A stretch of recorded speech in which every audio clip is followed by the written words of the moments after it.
ഇന്നത്തെ ടിപ്പുകളിൽ ഒരു കാര്യം പോലും നിങ്ങൾ ഇതുവരെ ചെയ്തിട്ടുണ്ടാവത്തില്ല. കളയാൻ പോകുന്ന ചകിരിയും പപ്പായ ഇലയും കൊണ്ട് ഇത്രയധികം കാര്യങ്ങൾ ചെയ്യാമെന്ന് നിങ്ങൾ അറിഞ്ഞിരുന്നോ? അതുപോലെ ഈ മഴക്കാലത്ത് കറണ്ട് ഇല്ലാതിരിക്കുമ്പോൾ നമ്മുടെ വീടിൻ്റെ മുറ്റത്ത് കിടക്കുന്ന മെറ്റൽ വെച്ചിട്ട് നമ്മുടെ തുണിയുടെ ചുളിവുകളൊക്കെ മാറ്റാമെന്ന് നിങ്ങൾക്ക് അറിയാമായിരുന്നോ? അപ്പോൾ ഇതിനകത്ത് ഏറ്റവും കിടിലൻ ടിപ്പ് എന്ന് പറയുന്നത് അവസാനത്തെ ടിപ്പാണ്. അതുകൊണ്ട് തന്നെ നിങ്ങൾ വീഡിയോ അവസാനം വരെ സ്കിപ്പ് ചെയ്യാതെ കാണുക. എല്ലാവർക്കും വിനിയാസ് വേഡിലേക്ക് സ്വാഗതം.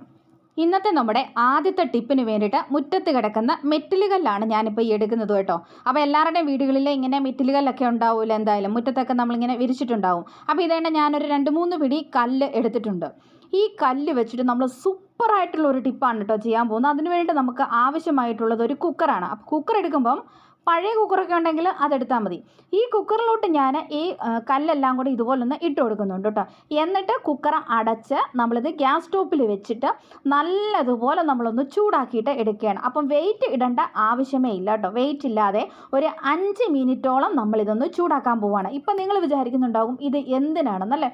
പറയാം. വേറൊന്നുമല്ല, ഈ മഴക്കാലത്ത് കറണ്ടൊന്നും ഇല്ലാത്ത സമയത്ത് അല്ലെങ്കിൽ കറണ്ട് പോകുന്ന സമയത്ത്, പ്രത്യേകിച്ച് രാവിലെ സമയത്തൊക്കെ കുട്ടികളുടെ യൂണിഫോമൊക്കെ തേച്ച് നേരത്തെ വെച്ചിട്ടില്ലെങ്കിൽ ഓഫീസിൽ പോകുന്നവർ കാണും, സ്കൂളിൽ പോകുന്ന കുട്ടികൾ കാണും. അപ്പോൾ വീട്ടമ്മമാരാകെപ്പാടെ കറണ്ട് ഇല്ലെങ്കിൽ കുഴഞ്ഞു പോകും അല്ലേ? അപ്പം നിങ്ങൾക്ക് ചെയ്യാൻ പറ്റുന്ന സൂപ്പർ ടിപ്പാണിത്. നമുക്ക് ഈ കുക്കർ വെച്ചിട്ട് നമ്മുടെ ഡ്രസ്സുകളെല്ലാം അയൺ ചെയ്ത് നല്ല അടിപൊളിയാക്കിയിട്ട് എടുക്കാൻ വേണ്ടിയിട്ട് പറ്റും. അപ്പോൾ ഇത് കണ്ടോ, ഇപ്പോൾ കുക്കർ നന്നായിട്ട് ചൂടായി വന്നിട്ടുണ്ടായിരുന്നു. ഞാനിപ്പം ഇതൊരു ചുരിദാറാണ്. ഇത് ഞാനൊന്ന് അയൺ ചെയ്ത് നിങ്ങളെ കാണിച്ചു തരാം. ഇത് കണ്ടോ, നല്ല അടിപൊളിയായിട്ട് നമുക്കിത് നല്ല ചൂടാണ്. ഇതിനകത്ത് ആ ഒരു മെറ്റൽ കല്ല് നന്നായിട്ട് പഴുത്ത് നിൽക്കുകയാണ്. അതുകൊണ്ട് തന്നെ നമുക്ക് ഈസി ആയിട്ട് നമ്മൾ അയൺ ബോക്സ് വെച്ച് അയൺ ചെയ്തെടുക്കുന്നത് പോലെ തന്നെ നമുക്ക് അത്യാവശ്യ ഘട്ടത്തിൽ ഇതുപോലെ നമുക്ക് അയൺ ചെയ്തെടുക്കാൻ വേണ്ടിയിട്ട് പറ്റും കേട്ടോ.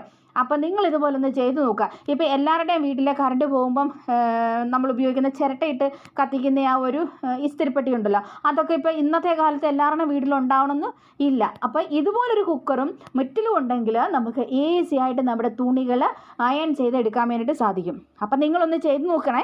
എന്നിട്ട് നിങ്ങളുടെ അഭിപ്രായങ്ങൾ അറിയിക്കാനായിട്ട് മറക്കണില്ല. ഒരു കാര്യം ശ്രദ്ധിച്ചാൽ മതി, നിങ്ങൾ അയൺ ചെയ്യുന്ന സമയത്ത് കുക്കറിൻ്റെ അടിഭാഗം വൃത്തിയുള്ളതായിരിക്കണം. അല്ലാതെ കരിയോ മറ്റെന്തെങ്കിലും ചെളിയോ കാര്യങ്ങളോ ഒക്കെ ഉണ്ടെങ്കിൽ അത് നമ്മുടെ ഡ്രസ്സിലോട്ടാകും. അതുകൊണ്ട് തന്നെ നന്നായിട്ട് വൃത്തിയായിട്ട് ക്ലീൻ ചെയ്തതിന് ശേഷം മാത്രമേ ഈ പരിപാടിക്ക് ഇറങ്ങാവുള്ളൂ. അത് ഞാൻ ആദ്യം പറയുകയാണ്. വെള്ള ഡ്രസ്സിൻ്റെയൊക്കെ മുകളിലോട്ട് കൊണ്ടുവന്ന് കുക്കർ വയ്ക്കുമ്പോൾ അടിയിൽ ചെളി ഉണ്ടെങ്കിൽ ആ ചെളി പറ്റും. അതുകൊണ്ട് തന്നെ നന്നായിട്ട് ക്ലീൻ ആക്കിയ ശേഷം ഇങ്ങനെ ഒന്ന് ചെയ്ത് നോക്കുക. എന്നിട്ട് നിങ്ങളുടെ അഭിപ്രായങ്ങളും നിർദ്ദേശങ്ങളും അറിയിക്കാനായിട്ട് മറക്കരുത് കേട്ടോ. അപ്പോൾ ഈ ടിപ്പ് എല്ലാവർക്കും ഇഷ്ടമായെന്ന് കരുതുന്നു. ഇനി അടുത്ത ടിപ്പ്. നിങ്ങൾ തേങ്ങ പൊട്ടിച്ചിട്ട് ആ ചകിരി കളയുന്നവരാണോ?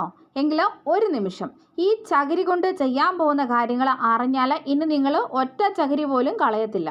അപ്പോൾ ഇന്നത്തെ നമ്മുടെ ചകിരി വെച്ചുള്ള ടിപ്പിൽ ആദ്യം ഞാൻ പറയാൻ പോകുന്നത്, നിങ്ങളിങ്ങനെ ഈ തേങ്ങ വാങ്ങിക്കുമ്പോൾ ഉണ്ടല്ലോ, ഇതുപോലെ ഇങ്ങനെ ഇരിക്കുന്ന തേങ്ങ വാങ്ങിക്കുകയാണെങ്കിൽ ഈ തേങ്ങ കുറച്ചേറെ വാങ്ങിച്ചു വെച്ചാലും കേടായി പോകത്തില്ല. ഇങ്ങനെ നേരെ നിർത്തണമെന്നേ ഉള്ളൂ, നാട്ടി നിർത്തണമെന്നേ ഉള്ളൂ കേട്ടോ. അപ്പോൾ ഇതേ ഞാൻ ആ തേങ്ങയുടെ ചകിരിയെല്ലാം ഇതുപോലൊന്ന് റിമൂവ് ചെയ്ത് എടുത്തിട്ടുണ്ട്. എൻ്റെ കയ്യിൽ വേറെ ചകിരി ഇല്ലാത്തത് കൊണ്ടാണ് കേട്ടോ ഞാൻ ഈ ചകിരി എടുത്തത്. ഇനി തൊണ്ടോട് കൂടിയുള്ള ചകിരി നിങ്ങളുടെ കയ്യിലുണ്ടെങ്കിൽ അങ്ങനെ എടുത്താൽ മതി.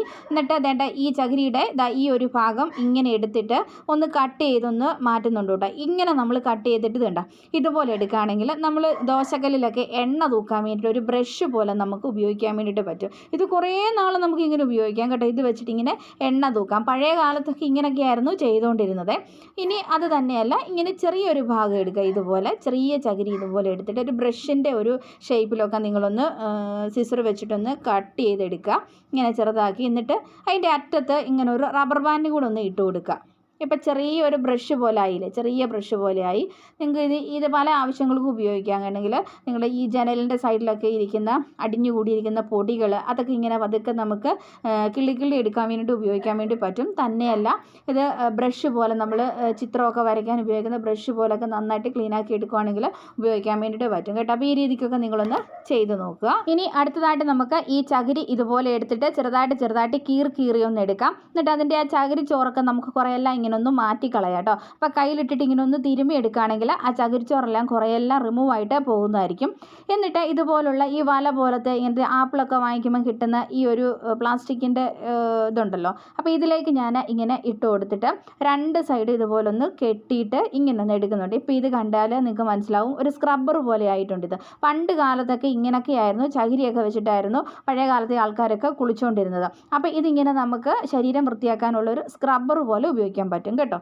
ഇനി അടുത്തതായിട്ട് നമ്മൾ ആ ചകിരിച്ചോറെല്ലാം ഇതുപോലെ ഒന്ന് സെപ്പറേറ്റ് ചെയ്തെടുത്തിട്ടുണ്ടായിരുന്നു. എന്നിട്ട് അത് ഞാൻ മിക്സിയിലിട്ടൊന്ന് കറക്കി എടുത്തതാണ്. ഇതെല്ലാം മറ്റൊന്നും ഞാൻ കാണിച്ചിട്ടില്ല, കാരണം നമ്മുടെ വീഡിയോ ഒരുപാട് ലെങ്തി ആയി പോകും, അതുകൊണ്ടാണ്. അപ്പോൾ ഇതുപോലെ ഞാനത് നൈസായിട്ടൊന്ന് പൊടിച്ച് എടുത്തിട്ടുണ്ട്. ഇനി ഇതിലോട്ട് നമുക്ക് ചെയ്യേണ്ടത് കുറച്ച് മഞ്ഞൾപ്പൊടി ചേർത്ത് കൊടുക്കാം. അപ്പോൾ ഇതുപോലെ കുറച്ച് മഞ്ഞൾപ്പൊടി ചേർത്ത് കൊടുത്തു. പിന്നെ ഒരു കർപ്പൂരത്തിൻ്റെ ടാബ്ലറ്റ് ഒന്ന് കൈ വെച്ചിട്ട് പൊടിച്ച് ഇതിലേക്കൊന്ന് ഇട്ട് കൊടുക്കുന്നുണ്ട്. പിന്നെ വേണ്ടത് കടുകെണ്ണയാണ്. അപ്പോൾ കുറച്ച് കടുകെണ്ണ ഇതിലേക്ക് ഒഴിച്ച് കൊടുത്തിട്ട് നല്ലതുപോലെ നമുക്കിതൊന്ന് കുഴച്ചിട്ടെടുക്കാം. അതായത് പുട്ടിനൊക്കെ നമ്മൾ നനയ്ക്കത്തില്ലേ, ആ ഒരു രീതിക്ക് നമുക്കിതുപോലെ കുഴച്ചെടുക്കാം കേട്ടോ. എന്നിട്ട് ഒരു മൺചിരാതെടുത്ത് അതിലേക്ക് നമുക്കിത് നിറച്ച് കൊടുക്കാം. അപ്പോൾ ഇങ്ങനെ അമർത്തി വെച്ചിട്ട് കൊടുക്കണം. എന്നിട്ട് അതിൻ്റെ നടുഭാഗത്ത് ഇതുപോലൊന്ന് പിടിച്ച് ഒരു തിരി പോലൊന്ന് മുമ്പിലേക്ക് ഇങ്ങനെ ഒന്ന് ഇതുപോലെ പൊങ്ങി നിൽക്കത്തക്ക രീതിക്ക് വേണം ആക്കി കൊടുക്കാൻ. എന്നിട്ട് നമുക്കിതൊന്ന് കത്തിക്കാം കേട്ടോ. അപ്പോൾ ഇതിങ്ങനെ കത്തി വന്ന് കഴിയുമ്പോഴത്തേക്കിനും ഒരു പുകയുണ്ടാകും. അപ്പോൾ ഈ പുക സന്ധ്യയാകുന്ന സമയത്ത് നമ്മുടെ വീടിൻ്റെ റൂമുകളിലൊക്കെ ഒന്ന് കൊണ്ടുപോയി വെക്കുകയാണെങ്കിൽ വീടിൻ്റെ ഉള്ളിലുള്ള കൊതുകുകളെല്ലാം വെളിയിൽ പോകുന്നതായിരിക്കും. ഇതിൻ്റെ സ്മെല്ലെന്ന് പറയുന്നത് കർപ്പൂരത്തിൻ്റെ സ്മെല്ല്, മഞ്ഞൾപ്പൊടിയുടെ സ്മെല്ല്, അതുപോലെ കടുകെണ്ണയുടെ സ്മെല്ല്, ഇത് മൂന്നും കൊതുകിനൊട്ടും ഇഷ്ടമുള്ളതല്ല.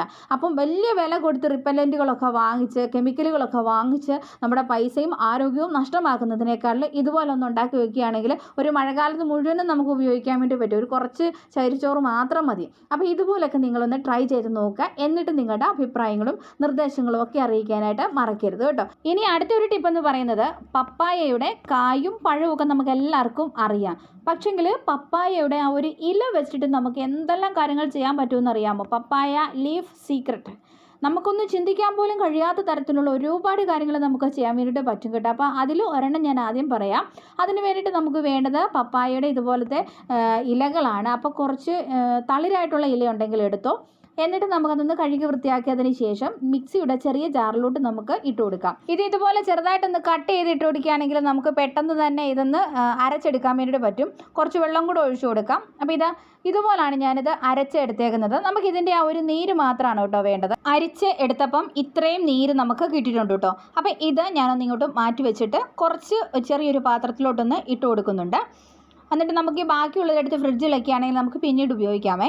അപ്പോൾ ഇനി ഇതിലേക്ക് ഞാൻ ഇട്ട് കൊടുക്കുന്നത് മിൾട്ടാണിമുട്ട ഉണ്ടെങ്കിൽ അതിട്ട് കൊടുക്കാം നിങ്ങൾക്ക്.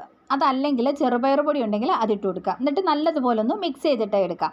ഇത് നമ്മുടെ സ്കിന്നിന് ഒരുപാട് നല്ലതാണ്. നമ്മുടെ ടാനൊക്കെ കുറച്ച് മുഖം നല്ല തിളങ്ങുവാനും മുഖത്തെ കറുത്ത പാടുകളൊക്കെ മാറാനൊക്കെ ഒരുപാട് നല്ലതാണ്.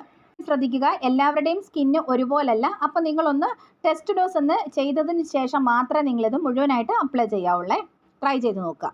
ഇനി അടുത്തതായിട്ട് ഇതുപോലെ ഒരു പാനിൽ നമുക്ക് 2-3 ഗ്ലാസ് വെള്ളം ഒഴിച്ചു കൊടുക്കുക. എന്നിട്ട് ഒരു പപ്പായയുടെ ഇല ഒന്ന് കഴുകി വൃത്തിയാക്കി ഇതിലേക്ക് അരിഞ്ഞിട്ട് കൊടുത്ത് നമുക്കിത് വെള്ളം തിളപ്പിച്ച് എടുക്കണം. അപ്പം വെള്ളം തിളയ്ക്കുന്ന സമയത്ത് ഇതൊന്ന് മൂടി വെച്ച് കൊടുക്കുക. ഇതിൻ്റെ ആവി പുറത്തേക്ക് അധികം പോകാതിരിക്കാനാണ്. ഇതുപോലെ വെള്ളം നന്നായിട്ട് തിളച്ച് വന്നു കഴിയുമ്പോൾ വാവട്ടം കുറവുള്ള ഒരു കുടമോ അല്ലെങ്കിൽ ഇതുപോലുള്ള ഏതെങ്കിലും ഒരു പാത്രം എടുത്ത് അതിലേക്ക് നമുക്കിത് ഒഴിച്ചു കൊടുക്കാം. എന്നിട്ട് ഇതിൻ്റെ വായ പെട്ടെന്ന് തന്നെ നമുക്ക് മൂടി കെട്ടാം. അപ്പം ഒന്നെങ്കിൽ ന്യൂസ് പേപ്പർ ഇട്ട് കെട്ടുക, അല്ലെങ്കിൽ ഒരു തുണി ഇട്ട് കെട്ടുക. അതല്ലെങ്കിൽ ഞാനിതുപോലെ ഫോയിൽ പേപ്പർ ഉപയോഗിച്ച് ഒന്ന് മൂടി കൊടുക്കുന്നുണ്ട്. എന്നിട്ട് ചെറിയൊരു ഹോള് നടുക്കിട്ട് കൊടുക്കുന്നുണ്ട്. ഈ ഹോളിൽ കൂടി വരുന്ന ആവി നമ്മൾ ശ്വസിക്കുവാണെങ്കിൽ നമുക്ക് ജലദോഷം അല്ലെങ്കിൽ മൂക്കടപ്പ്, തലവേദന ഇതൊക്കെ ഉണ്ടെങ്കിൽ, കഫക്കെട്ടൊക്കെ ഉണ്ടെങ്കിൽ അത് മാറുന്നതായിരിക്കും. നല്ല അടിപൊളി ഒരു ഹോം റെമഡിയാണ്. നിങ്ങളൊന്ന് ട്രൈ ചെയ്തിട്ട് നോക്കുക. ഇനി അടുത്തതായിട്ട് പാനിൽ 2 ഗ്ലാസ് വെള്ളം ഒഴിച്ചു കൊടുത്തിട്ടുണ്ട്. എന്നിട്ട് കുറച്ച് പപ്പായ ലീഫ് ഇട്ട് കൊടുക്കുക, കുറച്ച് ലെമൺ ലീഫ് ഇട്ട് കൊടുക്കുക. അപ്പോൾ ഒരുപാട് വേണ്ട, ഇതുപോലെ ഒരു പിടി ഇട്ട് കൊടുത്താൽ മതി കേട്ടോ. എന്നിട്ട് ഒരു 2-3 ലെമൺ ലീഫും കൂടി ഇട്ട് കൊടുത്ത് നമുക്കിത് ചായ പോലെ നമുക്ക് തിളപ്പിച്ചിട്ടേ എടുക്കാം. അപ്പോൾ ഈ ചായ നല്ല അടിപൊളി ഒരു റിഫ്രഷിങ് ഡ്രിങ്ക് ആണ്. ഇത് നമുക്ക് നല്ല ഒരു ഉന്മേഷം നൽകുന്നതായിരിക്കും ഇത് കുടിച്ചു കഴിഞ്ഞാൽ. അപ്പോൾ ഇങ്ങനെ ഒരു ചായ നിങ്ങൾ ഉണ്ടാക്കി കുടിച്ചിട്ടില്ലെങ്കിൽ ഒന്ന് ട്രൈ ചെയ്ത് നോക്കണേ. ഈ ചായ കുടിക്കാൻ വേണ്ടിയിട്ട് മാത്രമല്ല കേട്ടോ, വേറെ ഒരു ഉപയോഗമുണ്ട്. അതെന്താണെന്ന് വെച്ച് കഴിഞ്ഞാൽ ഈ ചായ ഒന്ന് തണുപ്പിച്ചതിന് ശേഷം നിങ്ങൾ ഒരു സ്പ്രേ ബോട്ടിലേക്ക് മാറ്റുക. എന്നിട്ടിത് മുടി ഇഴകളിലൊന്ന് സ്പ്രേ ചെയ്ത് കൊടുക്കുകയാണെങ്കിൽ നമ്മുടെ മുടിക്ക് നല്ല അടിപൊളി ഒരു തിളക്കവും ഷൈനിങ്ങും കിട്ടും. തന്നെയല്ല, തലയോട്ടിയിലുണ്ടാകുന്ന എല്ലാ വിധത്തിലുള്ള അസ്വസ്ഥതകൾ, അതായത് ചൊറിച്ചിൽ, താരന്, എന്തെങ്കിലും ചെറിയ കുരു പോലെയൊക്കെ ഉണ്ടെങ്കിൽ പൊട്ടിയിട്ടുണ്ടെങ്കിൽ അങ്ങനെയുള്ള കാര്യങ്ങൾക്കൊക്കെ നല്ലതാണ്. അതുപോലെ തന്നെ നമ്മുടെ മുടിക്ക് നല്ലൊരു ഹെയർ സിറമാണിത്. അടിപൊളിയായിട്ട് നിങ്ങൾക്ക് മുടി നല്ല അടിപൊളിയായിട്ട് കിടക്കാൻ വേണ്ടിയിട്ട് സഹായിക്കും. അപ്പോൾ ഈ രീതിക്കും കൂടെ നിങ്ങളൊന്ന് ട്രൈ ചെയ്ത് നോക്കുക. അപ്പോൾ ഇന്നത്തെ ടിപ്സുകളെല്ലാം തന്നെ നിങ്ങൾക്ക് വളരെയധികം ഉപകാരപ്പെട്ടെന്ന് കരുതുന്നു. ഇതുപോലെ നല്ല നല്ല വീഡിയോസൊക്കെ ആയിട്ട് നമുക്ക് വീണ്ടും കാണാം. അതുവരെ എല്ലാവർക്കും താങ്ക്സ് ഫോർ വാച്ചിങ്.